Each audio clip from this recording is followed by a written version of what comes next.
Students welcome to B tuition classes. तो हमारा second part हो चुका था यहाँ तक। देखिए ये रेड मार्क दिया, यहाँ तक सेकंड पार्ट हो चुका था। लास्ट में क्या था कि सारे एविडेंस किसान लोगों ने ये इन्वेस्टिगेटर्स को दे दिया। पूरा ज़ोरों शोरों से प्रोटेस्ट चलने लगा अगेंस्ट द लैंडलॉर्ड्स। ओके, अभी शुरू करते हैं यहाँ से, इन जून से। तो देखिए, in June Gandhi was summoned to sir Edward Gait the lieutenant governor. Okay, Gandhi ji को बुलाया गया। कौन बुलाया था? सर एडवर्ड गेट ने। कौन थे Edward Gait? The lieutenant governor थे। ओके, बहुत ही फेमस थे ये और बहुत अच्छा था ये। ओके, ईमानदार आदमी थे, जो कि ब्रिटिशर्स थे फिर भी ईमानदार थे। ये लेफ्टिनेंट गवर्नर गांधी जी को जब बुलाया, before he went he met leading associates and again laid detailed plans for civil disobedience if he should not return।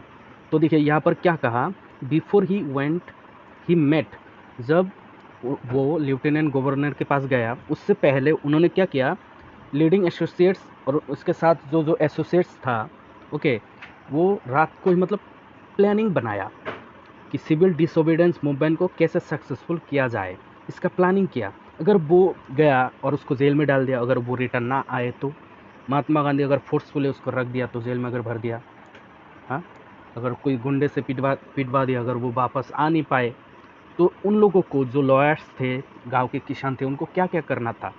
Okay, इसलिए रात को उन्होंने प्लान बनाया। उसके बाद देखिए, Gandhi had 4 protected interviews with the lieutenant governor. सबसे पहले तो यहाँ पर बताया कि गांधी जी के साथ प्रोटेक्टेड मतलब क्या, लॉन्ग, बहुत बड़ा 4 इंटरव्यूज़ हुए, बातचीत हुए लेफ्टिनेंट गवर्नर के साथ, who as a result appointed an official commission of inquiry into the indigo shareholders situation. और यहाँ पर क्या रिजल्ट आया ये इंटरव्यूज़ का, बातचीत का, डिस्कशन का, कि ये लेफ्टिनेंट गवर्नर एक कमीशन बनाएगा और जिस कमीशन, वो क्या करेगा कमीशन, ये कमीशन इंक्वायरी करेगा into the Indigo share croppers situation. Indigo share croppers का जो परिस्थिति था, वो परिस्थिति के ऊपर इंक्वायरी करेगा। The commission consisted of landlords, governor, government officials and Gandhi as the sole representative of the peasants. तो ये ध्यान देने वाली बात यह है कि जो कमीशन थे, वो कमीशन में कौन कौन थे। ओके, देखिए ये मैंने अंडरलाइन कर दिया, आप लोगों को याद रखने वाला चीज़ है कि ये जो कमीशन थे, कमीशन में ये जो ऑर्गेनाइजेशन थे, ग्रुप थे, इस ग्रुप में कौन कौन थे, लैंडलॉर्ड्स थे, ओके, गवर्नमेंट ऑफिशियल्स थे और Gandhi ji as a representative of the peasants थे। ये तीन लोग एक कमीशन बना के इसके अगेंस्ट में कार्रवाई किए। Gandhi remained in Champaran for an initial in uninterrupted period of 7 months.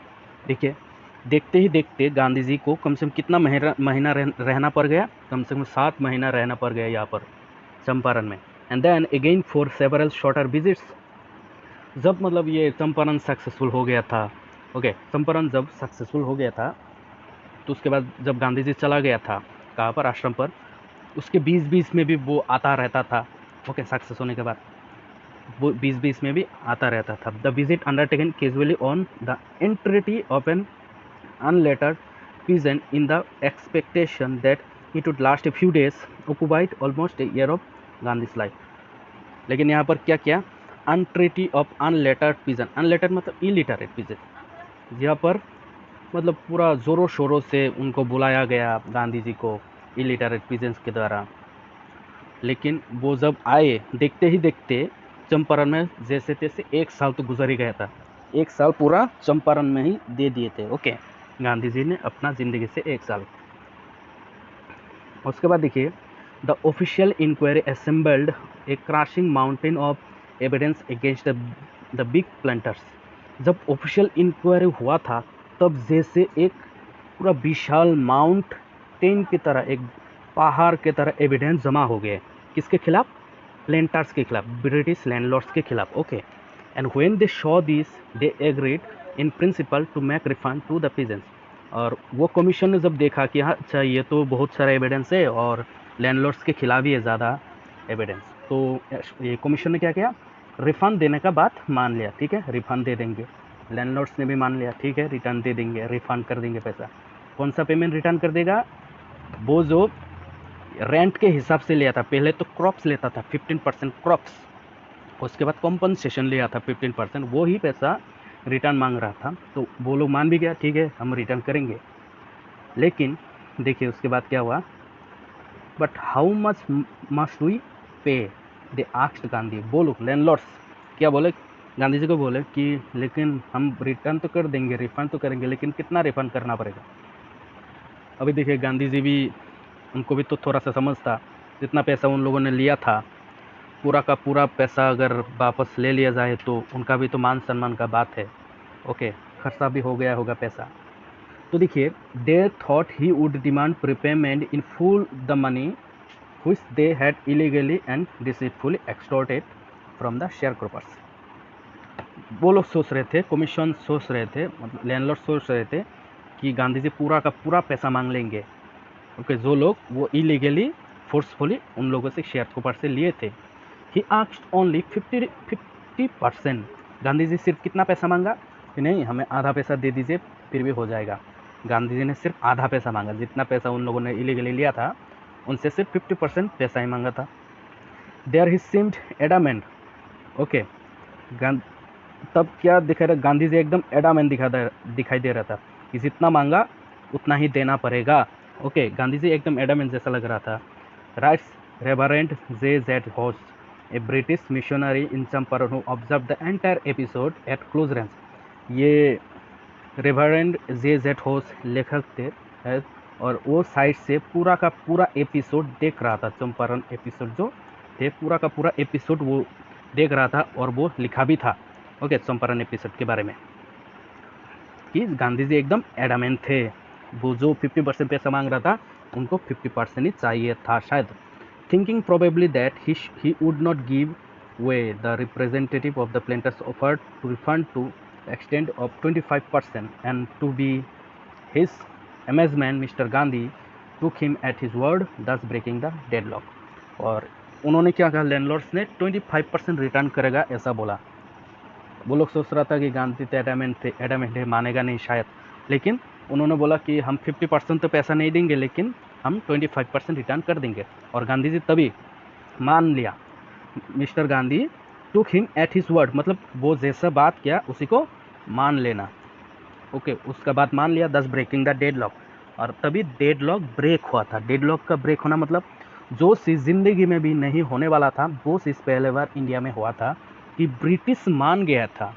ये पीजेंट्स के बात सुनकर, पीजेंट्स का अगेंस्ट सुनकर, सिविल डिसओबीडियंस मूवमेंट को देखकर ये पहला बार हुआ था कि ये ब्रेक हुआ था, डेडलॉक, ब्रिटिश लोग मान गए थे। उसके बाद देखिए, this settlement was adopted unanimously by the commission। Okay, Gandhi explained that the amount of the refund was less important than the fact that the landlords had been obliged to surrender part of the money and with it part of their prestige। तो देखिए यहाँ पर क्या बोला, गांधी जी बोल रहा था कि ये विदाउट ऑपोजिशन, ये इन लोगों ने सेटलमेंट को मान लिया था, ठीक है, विदाउट ऑपोजिशन, अनएनिमसली मतलब विदाउट ऑपोजिशन, कोई विरोध किए बिना ये कमीशन सेटल हो चुका था, ओके, कामयाब हो चुका था। गांधी एक्सप्लेन, मतलब गांधी यहाँ पर बोलता है कि देखिए पैसा का बात ये बड़ा मैटर नहीं है, पैसा बड़ा मैटर नहीं है, मैटर ये है कि उन लोगों से पैसा वापस लिया आप लोगों ने। किसान के मन में जो भय था, भय थोड़ा सा दूर हुआ, डर, किसान के मन में जो डर था ये डर दूर हुआ, ओके। और अब इनका प्रेस्टीज में भी थोड़ा सा लगा, उनका प्रेस्टीज थोड़ा सा नीचा करके उन लोगों ने सरेंडर करके मानी बैग दिया, ये बहुत बड़ा बात है। जितना भी दे 15% ही दे या फिर 25% दे, वापस तो किया। अब उनका प्रेस्टीज थोड़ा सा ढीला करके, नीचा करके, सरेंडर करके आप लोगों को पैसा दिया, ये बहुत बड़ा बात है। Therefore as far as the peasants were concern, जब तक मतलब वो पीजेंट्स का बात है, planters had behaved as lords above the law, मतलब यहाँ पर जो लैंडलॉर्ड्स थे मतलब लॉ से भी बड़ा भाव दिखाता था कि ये लॉ से भी बड़ा है, ओके, कानून से भी बड़ा है। कौन? लैंडलॉर्ड्स, ऐसा खुद को सोचता था। लेकिन now the peasants show that the he had rights and defenders he learned courage. लेकिन अभी पीजेंट्स लोगों ने क्या सोचा? पीजेंट्स लोगों ने ये सोचा कि उनका हर एक चीज़ों में राइट्स है, और उन लोगों ने क्या सीखा? साहस। साहस क्या होता है, कॉरेज क्या होता है, ये सीखा पीजेंट्स लोगों ने। ओके, उनके मन से डर निकल गया था, ये सीखा उन लोगों ने, और यही बड़ा बात है, ऐसा बड़ा बात नहीं है। उसके बाद देखिए, इवेंट्स जस्टिफाइड गांधीज पोजिशन। अगर गांधी जी के बाद देखा जाए तो with in a few years the British planters abandoned their states which reverted to the peasants indigo sharecropping disappear। और देखिए, गांधी जी का बाद से गांधी जी का पोजीशन इसके हिसाब से देखा जाए तो ये क्या हुआ, जो ब्रिटिशर्स तो जो थे, लैंडलॉर्ड्स थे, वो अपना एरिया स्टेट छोड़ के, किंगडम छोड़ के चले गए, और जितना सारा एरिया थे, जगह थे, वो पीजेंट्स को दे के चले गए। और वहाँ से इंडिगो, पूरा ज़िंदगी के हिसाब नाम से वहाँ से इंडिगो शेयर क्रॉपिंग डिसअपियर हो गए, अदृश्य हो गए। ओके, अभी वहाँ पर कोई भी इंडिगो शेयर क्रॉपिंग करता नहीं है, कल्टिवेट नहीं करता था। Gandhi never contented himself with large political और इकोनॉमिक सॉल्यूशन। देखिए, गांधी जी ये जो बोला था, Gandhi events Gandhi situation position, यहाँ पर गांधी जी का बात कहा गया है कि गांधी जो ये नॉर्मल सिटीज़न के लिए ये सब जो किया, उसका कोई ऐसा मतलब नहीं था कि वो पॉलिटिकल के लिए, पॉलिटिक्स पावर बढ़ाने के लिए ऐसा काम कर रहा था। ओके, ऐसा नहीं, वो सिर्फ एक सोल्यूशन चाहिए था कि उसका जो भी हो पॉलिटिक्स करे, ठीक है, वो जो भी करे, लेकिन उनको ये सोच था कि गांव का जो कल्चर, सोशल बैकवर्डनेस, वो ठीक होना चाहिए। Okay, he show that cultural and social backwardness in the Champaran villages and wanted to do something about it immediately. और चंपारण में जो कल्चरल बैकवर्डनेस है, सोशल बैकवर्डनेस है, गांव जो एकदम पीछे पड़ गया है गांव। ओके, बहुत एरिया जो शहर बन गया था, लेकिन चंपारण एकदम बहुत पीछे रह गया था, तो उसको कैसे डेवलप किया जाए, ये सोचते नॉर्मल सिटीजन को अच्छा हो उन लोगों का, ये सिर्फ सोच था महात्मा गांधी का। उनका पॉलिटिक्स में कोई भी शौक नहीं था, ये बात करता है यहाँ पर। और जो भी कुछ करना है वो इमीडिएटली हो जाना चाहिए उनके हिसाब से। आज सोच लिया, बाद में करेंगे, हाँ, उनके हिसाब से कल करे सो आज करो तो अब, ऐसा है उनके हिसाब। ही अपील्ड फॉर टीचर्स, वो टीचर के लिए अपील किया कि टीचर चाहिए यहाँ पर टीचर की एकदम कमी है। इसीलिए क्या किया था, Mahadev Desai and Narhari Parikh, two young man who had just join Gandhi as disciples. तो गांधी जी के डिसिपल्स थे, डिसिपल्स का मतलब है शिष्य, ये दोनों गांधी जी के शिष्य थे, और एज ए टीचर हिसाब में ये लोग यहाँ पर आ गए थे। मतलब यहाँ पर स्कूल खोलने वाला होगा, यहाँ पर टीचिंग करवाएगा। ओके, एंड देयर वाइफ्स, और इनके महादेव देसाई और नरहरि पारिक की वाइफ्स भी यहाँ पर आ चुके थे टीचिंग के लिए। वॉलेंटियर फॉर वर्क, और ये लोग वॉलेंटियरली वर्क करेगा, विलिंगली, पैसे के लिए काम नहीं करेगा, विलिंगली समाज सेवा के लिए काम करने के लिए आए थे। Several more came from Bombay, Poona and other distant parts of land. देखिए, बहुत सारे लोग बहुत दूर दूर से आए थे, बॉम्बे से आए थे, पुणे से आए थे, और बहुत दूर दूर से, इंडिया के बहुत दूर दूर से आए थे। कहाँ पर? चंपारण में। विलिंगली आए थे, बिना पैसे के काम करना चाहता था ये लोग। देवदास, गांधी यंगेस्ट सन, गांधी जी के एकदम छोटे लड़का देवदास, अराइव फ्रॉम द आश्रम ये गुजरात से आए थे। And so did Mrs Gandhi, Mrs Gandhi मतलब वो गांधी जी की वाइफ भी आए थे उनके साथ, उनके छोटे लड़के के साथ। प्राइमरी स्कूल्स हुए ओपन इन 6 विलेजेस, और कम से कम 6 विलेज में प्राइमरी स्कूल खोले गए। Kasturbai taught the ashram rules on personal cleanliness and community sanitization. और कस्तूरबाई कौन थे? कस्तूरबाई गांधी जी के वाइफ थे। वो यहाँ पर क्या सिखाते थे आश्रम में? यहाँ पर जो आश्रम थे, ओके, चंपारण में भी जो आश्रम बनाए थे, यहाँ पर पर्सनल क्लीनलीनेस, सफाई कैसे रखा जाए, कम्युनिटी सैनिटाइजेशन, समाज को कैसे स्वच्छ रखा जाए, इसके बारे में सिखाते थे। ओके, उसके बाद देखिए, हेल्थ कंडीशंस वेर मिजरेबल, यहाँ के जो हेल्थ कंडीशन थे एकदम बहुत ख़राब थे। Okay, Gandhi got a doctor to volunteer his services for 6 months, और गांधी जी को एक डॉक्टर मिल गया था जो वॉलंटियरली, अपने आप विलिंगली, बिना पैसे के 6 महीना काम करने के लिए राज़ी हो गए थे। 3 मेडिसिन वेर अवेलेबल, और 3 मेडिसिन अवेलेबल कर दिया गया यहाँ के लोगों के लिए, जैसे castor oil, quinine and sulphur ointment, ये 3 मेडिसिन अवेलेबल कर दिया गया है। ये बहुत इंपॉर्टेंट है, आप लोग याद कर लीजिएगा ये जो लाइन है इसको। Okay, anybody who showed a coated tongue okay was given a dose of castor oil, जिसके मतलब जीभ में अगर थोड़ा सा प्रॉब्लम दिखाई देता था उनको कैस्टर ऑयल दिया जाता था।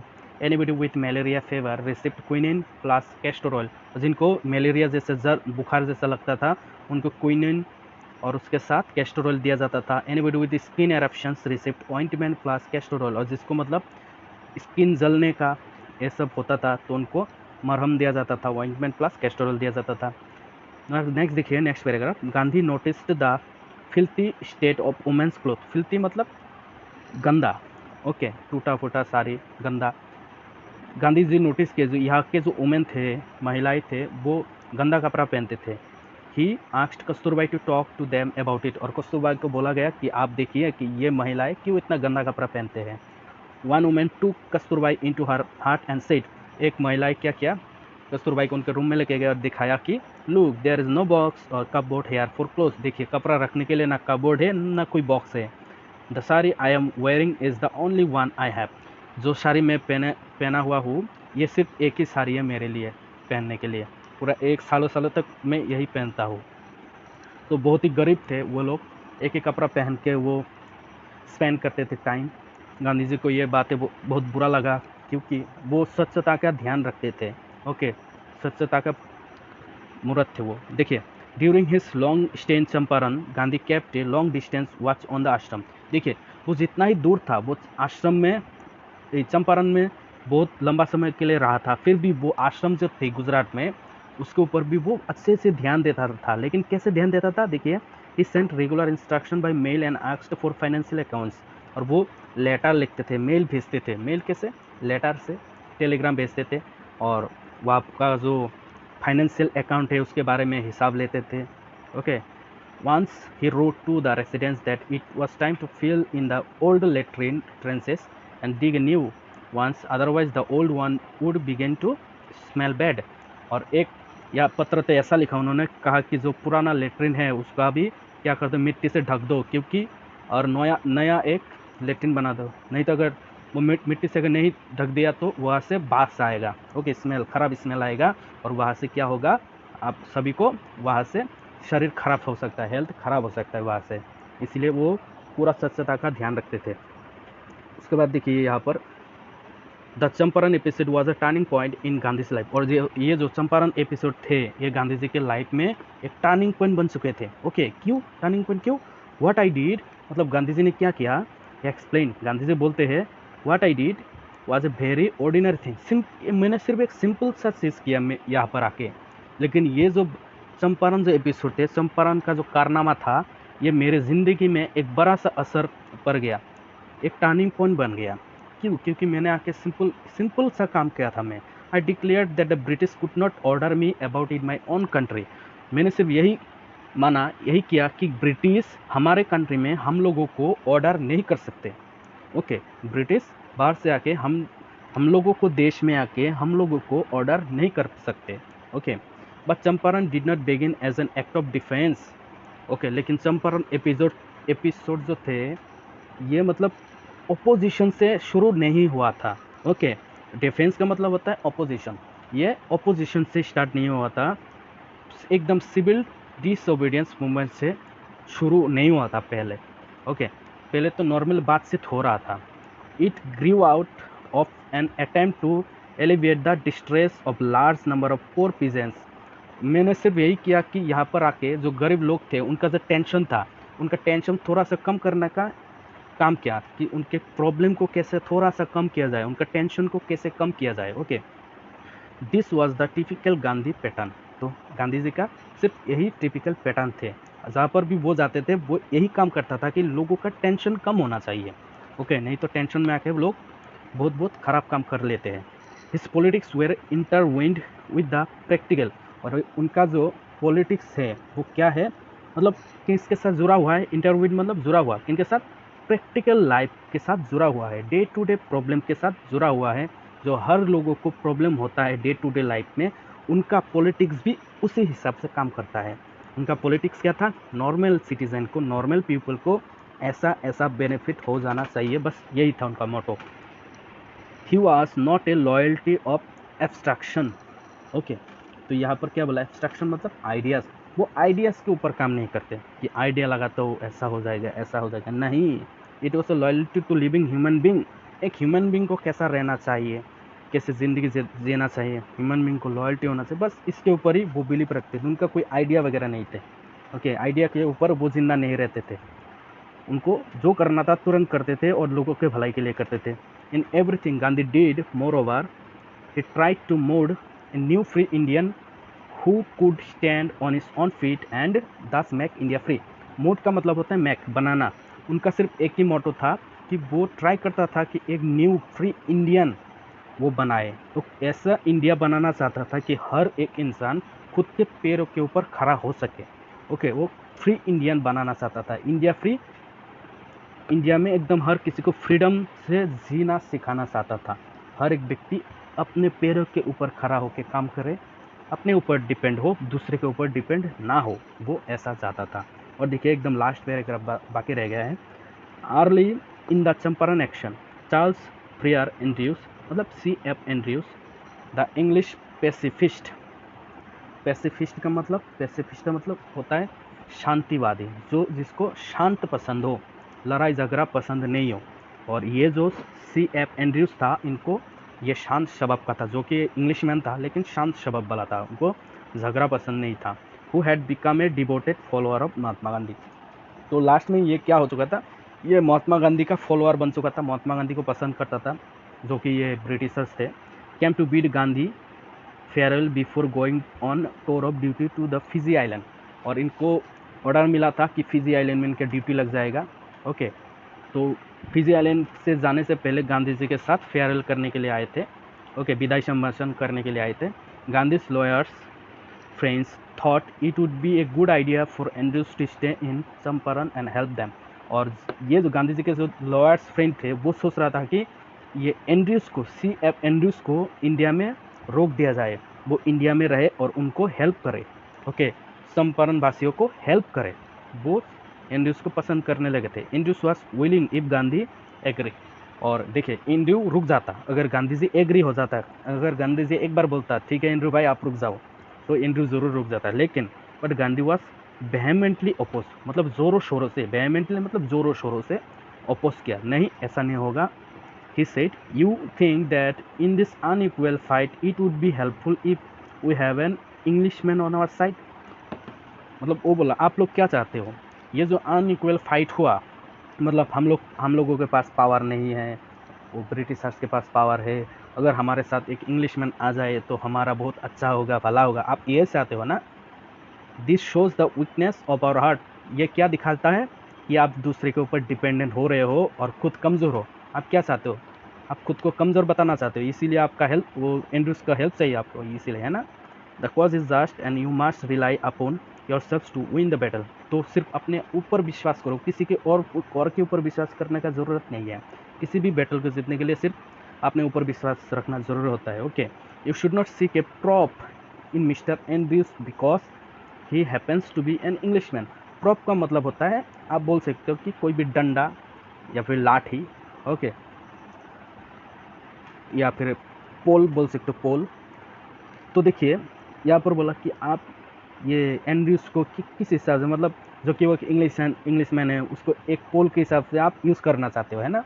तो उसको नीचे आप रह के आप अच्छा रहना चाहते हो, ओके, बस के रहना चाहते हो, उसके ऊपर डिपेंडेंट हो जाना चाहते हो, है ना। लेकिन ऐसा मत करना दोस्तों। क्यों?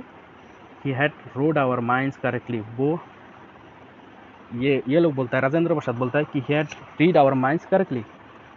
ये गांधी जी हमारे माइंड को एकदम अच्छे तरह से पढ़ लिए थे।